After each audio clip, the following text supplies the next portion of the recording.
Assalamualaikum warahmatullahi wabarakatuh. Halo semuanya, kami dari kelompok 2. Saya Nurul Febrianti dengan NIM akhir 1161. Saya Miratus Salihah dengan NIM akhir 1164. Saya Salma Karima Asgaf dengan NIM akhir 1163. Saya Chandra Martin Pratama dengan NIM akhir 1167. Pada video ini, kami akan menyampaikan terkait dengan penerapan strategi perusahaan dengan menggunakan teknik analisis. Nah, untuk ide bisnisnya yaitu menggunakan donat misteri, yang dimana donat ini itu bukan hanya sekedar cemilan yang mengutamakan rasa lezat saja. Usaha bisnis ini juga memberikan pengalaman yang baru untuk pelanggan yang mencicipinya. Jadi donat misteri ini menawarkan sensasi kejutan pada tiap gigatan pertamanya karena para pelanggan nggak akan benar-benar tahu rasa apa yang menunggu di dalamnya. Nah, konsep misteri yang diterapkan ini bertujuan untuk memberikan rasa penasaran kepada setiap pelanggan untuk membelinya. Nah, dari itu mengapa dinamakan dengan donat misteri? Jadi, ide bisnis donat misteri ini sangat menarik karena tidak hanya menawarkan rasa yang enak saja, namun juga memberikan nilai tambah bagi pelanggan yang ingin merasakan rasa yang kreatif.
Jadi sesuai yang dikabarkan oleh si owner, bahwasanya kita mengalami dua kendala nih. Nah, untuk kendala yang pertama yaitu customer tidak menyukai pelayanan yang diberikan oleh karyawan.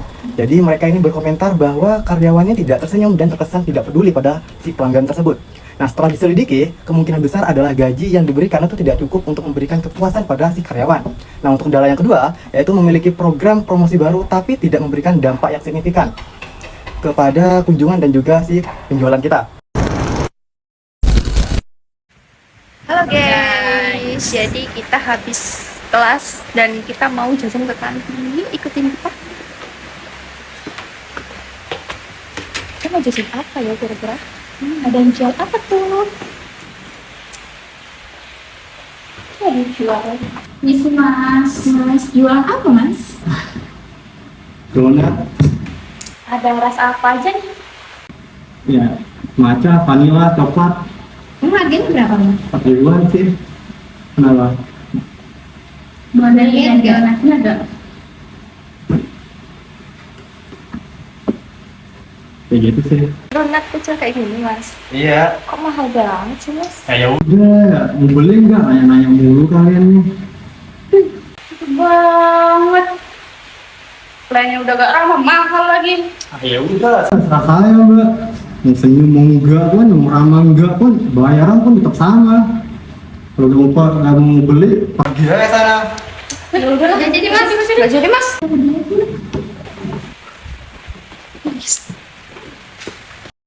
Gak banget. Gak ramah banget tuh pelanggannya. Udah gak ramah, mahal lagi. Bener. Kita pindah ke toko yang lainnya aja deh. Yuk. Mungkin dari kalian ada yang mau menyampaikan terlebih dahulu mengenai hasil analisis yang sudah kalian buat. Mungkin bisa dimulai dari yang Frionya dulu, Chan. Ya, mulai dari hasil video terlebih dahulu ya. Nah, untuk resource yang pertama yaitu resep donat lembut dan berkualitas. Tentu resep yang kita punya itu suatu keunggulan untuk bisnis kita, karena tidak semua toko donat itu memiliki tekstur yang selembut donat misteri ini. Nah, resep tersebut itu menjadi keunggulan yang berkelanjutan untuk kita. Akan tetapi, perlu proses produksi dan kontrol kualitas yang bagus dan konsisten. Yang kedua, yaitu kita memiliki branding yang unik, yaitu donat misteri. Nah, branding tersebut tuh menjadi salah satu aset terbesar kita, karena kalau kita lihat tuh jarang atau bahkan tidak adalah kompetitor yang memiliki konsep yang serupa dengan kita. Jadi bisa dibilang branding mengenai donat misteri ini itu sudah melekat pada identitas merek kita. Tapi tim marketing itu harus bekerja keras dan konsisten untuk mempromosikan brand ini.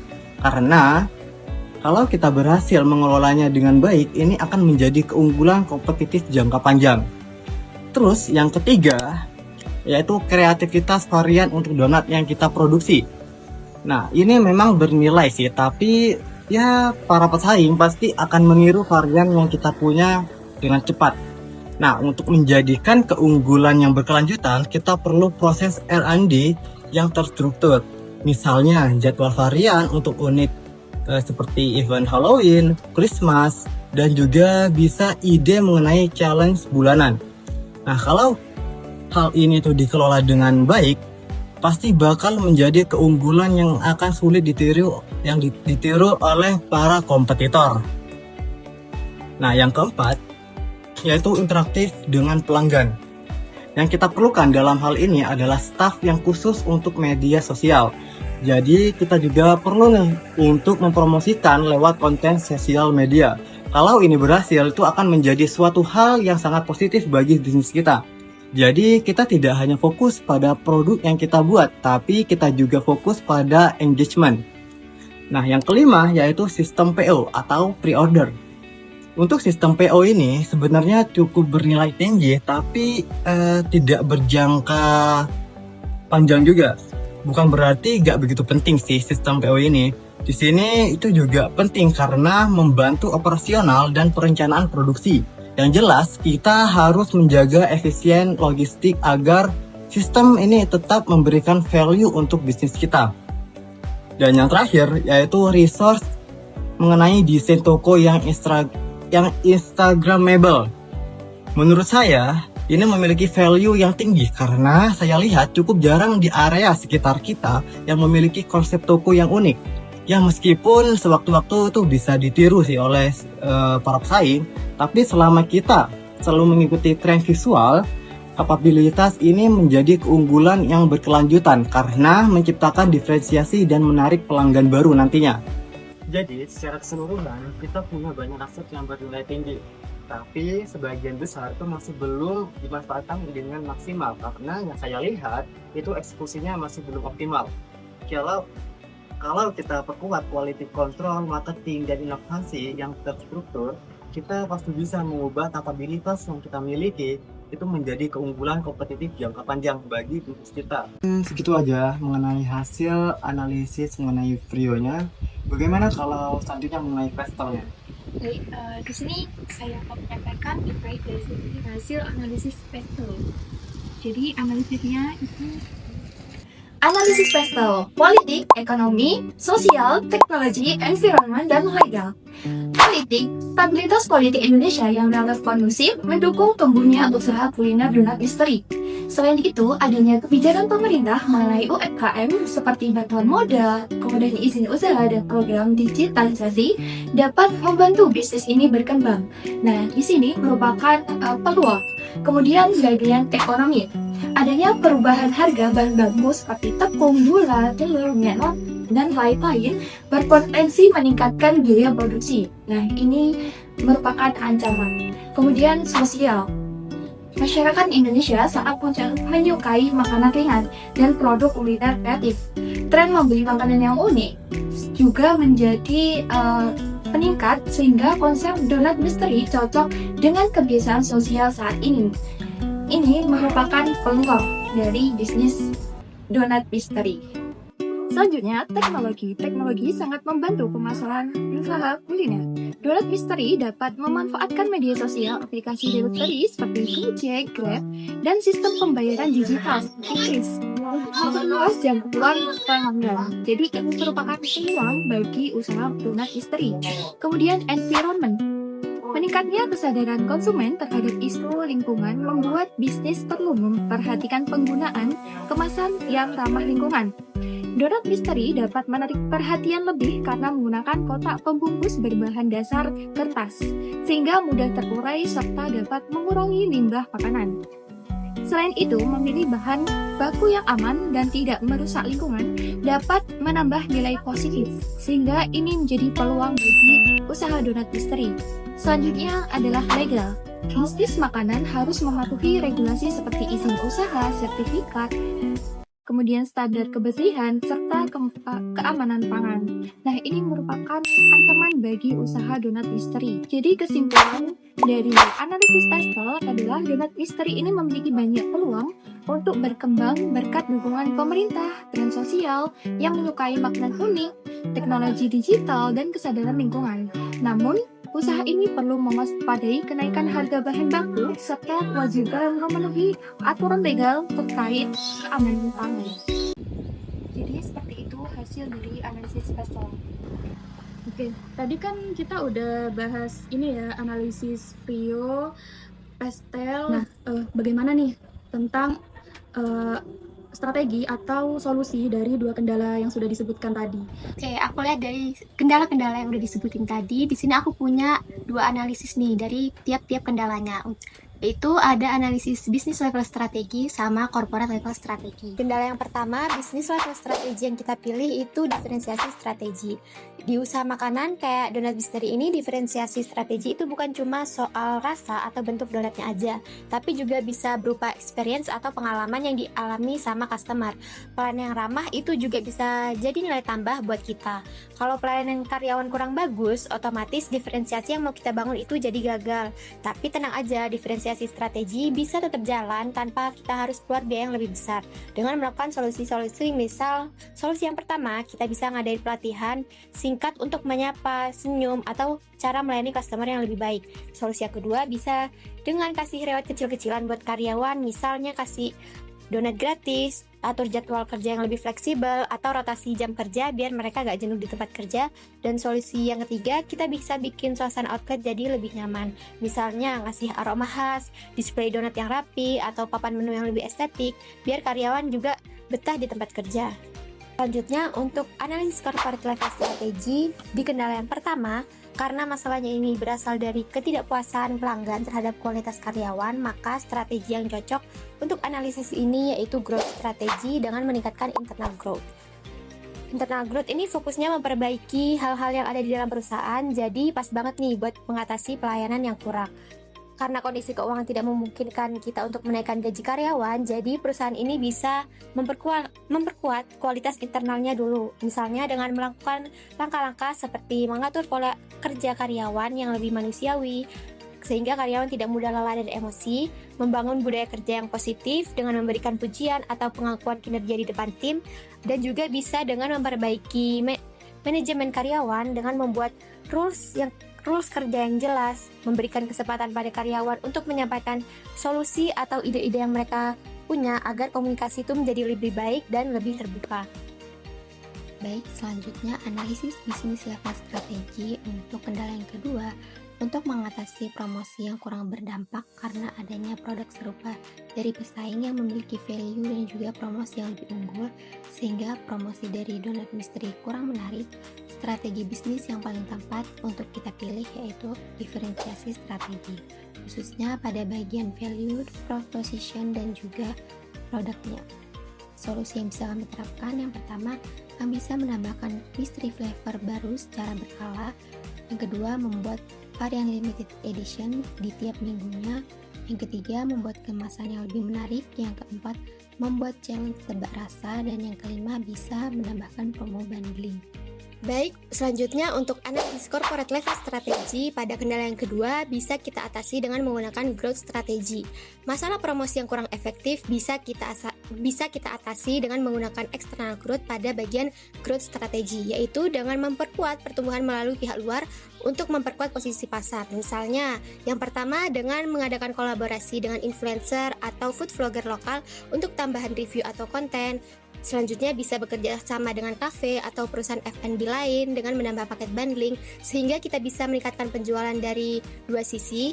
Yang ketiga, kita bisa ikut event bazar atau pop-up market dengan memberikan kupon potongan pembelian pada pembelian-pembelian berikutnya. Yang ketiga, kita juga bisa bermitra dengan platform delivery seperti GoFood, Shopee Food, dan lain-lain untuk menaikkan exposure. Jadi menurut aku itu sih strategi analisis yang bisa kita terapin buat ngatasi kendala-kendala yang tadi. Mungkin untuk analisis POC-nya bisa disampaikan, Ira? Oke, baik. Di sini aku akan ngejelasin tentang suatu implementasi strategi yang dirangkum dalam satu konsep yang namanya POAC, yaitu Planning, Organizing, Actuating, dan Controlling. Nah, lewat POAC ini kita pengen semua strategi yang tadi udah kita bahas itu bisa dieksekusi dengan jelas, terarah, dan bisa dievaluasi bareng-bareng. Nah, untuk yang pertama, kita mulai dari planning atau perencanaan. Nah, di tahap ini kita nentuin arah besar donat misteri ini ke depannya bagaimana. Nah, fokus kita jelas ya, gimana caranya pelayanan ini makin bagus dan produk kita ini makin unggul. Nah, untuk target utama kita itu ada 3. Yang pertama, kepuasan pelanggan itu harus naik. Dan yang kedua, kualitas pelayanan karyawan itu harus lebih baik. Dan yang ketiga, kita harus terus bikin inovasi rasa biar beda dari kompetitor. Dan selain itu, kita juga evaluasi ulang strategi promosi. Kedepannya, promosi kita ini nggak cuma diskon, tapi lebih ke konten yang interaktif di media sosial, ditambah bundling yang lebih menarik. Yang kedua, yaitu organizing atau pengorganisasian. Nah, di sini kita mulai bagi-bagi tugas dan ngatur ulang sistem kerja.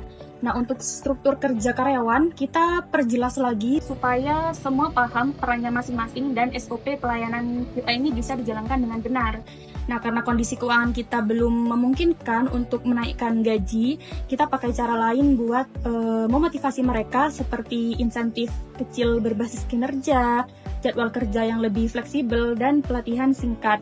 Dan tim marketing juga kita susun ulang supaya lebih fokus ke diferensiasi produk dan ningkatin nilai jual donat misteri. Untuk yang ketiga, kita masuk ke tahap actuating atau pelaksanaan. Nah, di sini semua rencana mulai benar-benar dijalankan.